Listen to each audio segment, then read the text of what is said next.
In this video, we're going to go over how you can build custom sales territories within Mapline. So the map that I have right now, the territories that we can see are a result of auto-generated territories within Mapline. Each one of these territories that I've created are balanced around the total sales within that territory. We're going to walk through a couple different ways that you can do that. It all comes down to how are these pins grouped and how are these territories created. If I come to a data set on a map, left-hand sidebar, and I can come down to create territories. This will allow me to create territories grouped based on my data. So for example, maybe I want territories created based on the already assigned sales rep name. So in that case, I'm going to come down to how would I like to create it. I'm going to create it using groups. And in this case, I want to group pins by the name of the sales rep. Awesome. But just like the sales rep name, you can use any other column in your data.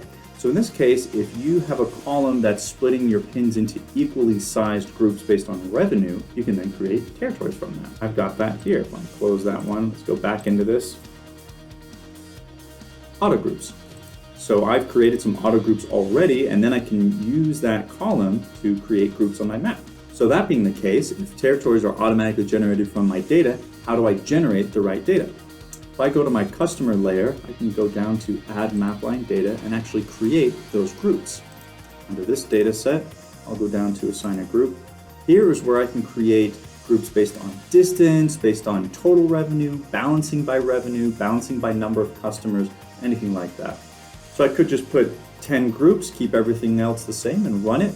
Or I can go in here and instead of minimizing by distance, maybe I want to equalize the total column value. In this case, I did total column value of sales.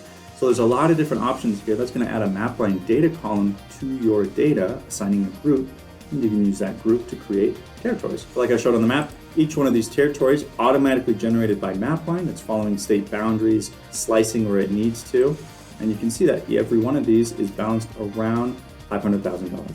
That is really cool.